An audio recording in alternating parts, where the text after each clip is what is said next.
بسم اللہ الرحمن الرحیم۔ ایک عورت حضرت حسن بصری رحمۃ اللہ کے پاس آئی اور عرض کیا کہ میری لڑکی کا انتقال ہو گیا، میری یہ تمنا ہے کہ میں اس کو خواب میں دیکھوں۔ حضرت حسن بصری رحمۃ اللہ نے فرمایا کہ عشاء کی نماز پڑھ کر 4 رکعت نماز نفل پڑھ اور ہر رکعت میں الحمد شریف کے بعد الہاکم التکاثر پڑھ اور اس کے بعد لیٹ جا اور سونے تک نبی کریم صلی اللہ تعالیٰ علیہ وسلم پر درود پڑھتی رہ۔ اس نے ایسا ہی کیا۔ اس نے لڑکی کو خواب میں دیکھا کہ نہایت ہی سخت عذاب میں ہے، تارکول کا لباس اس پر ہے، دونوں ہاتھ اس کے جکڑے ہوئے ہیں اور اس کے پاؤں آگ کی زنجیروں میں بندھے ہوئے ہیں۔ میں صبح کو اٹھ کر پھر حضرت حسن بصری رحمۃ اللہ کے پاس گئی۔ حضرت حسن بصری رحمۃ اللہ نے فرمایا کہ اس کی طرف سے صدقہ کر، شاید اللہ جل شانہ اس کی وجہ سے تیری لڑکی کو معاف فرما دے۔ اگلے دن حضرت حسن رحمۃ اللہ نے خواب میں دیکھا کہ جنت کا ایک باغ ہے اور اس میں ایک بہت اونچا تخت ہے اور اس پر ایک بہت نہایت حسین جمیل خوبصورت لڑکی بیٹھی ہوئی ہے، اس کے سر پر ایک نور کا تاج ہے۔ وہ کہنے لگی، حسن تم نے مجھ کو پہچانا؟ میں نے کہا نہیں، میں نے تو نہیں پہچانا۔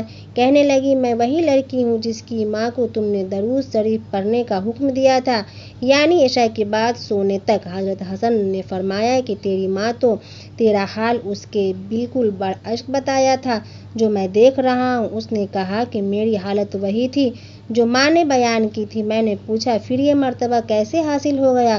اس نے کہا کہ ہم 70,000 آدمی اسی عذاب میں مبتلا تھے جو میری ماں نے آپ سے بیان کیا۔ 16 میں سے ایک بزرگ کا گزر ہمارے قبرستان پر ہوا، انہوں نے ایک دفعہ درود شریف پڑھ کر اس کا ثواب ہم سب کو پہنچا دیا۔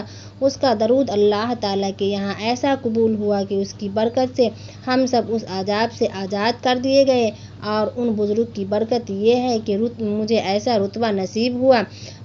روضہ الفاق میں اسی نوع کا ایک دوسرا قصہ ہے کہ ایک عورت تھی، اس کا لڑکا بہت ہی گناہ گار تھا، اس کی ماں اس کو بار بار نصیحت کرتی مگر وہ بالکل نہیں مانتا تھا، اسی حالت میں وہ مر گیا۔ اس کی ماں کو بہت ہی رنج تھا کہ وہ بغیر توبہ کے مرا۔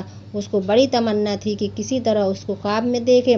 اس کو خواب میں دیکھا تو وہ عذاب میں مبتلا تھا، اس کی وجہ سے اس کی ماں کو اور بھی زیادہ صدمہ ہوا۔ ایک زمانے کے بعد اس نے دوبارہ خواب میں دیکھا تو بہت اچھی حالت میں تھا، نہایت خوش و خرم۔ ماں نے پوچھا کہ یہ کیا ہو گیا؟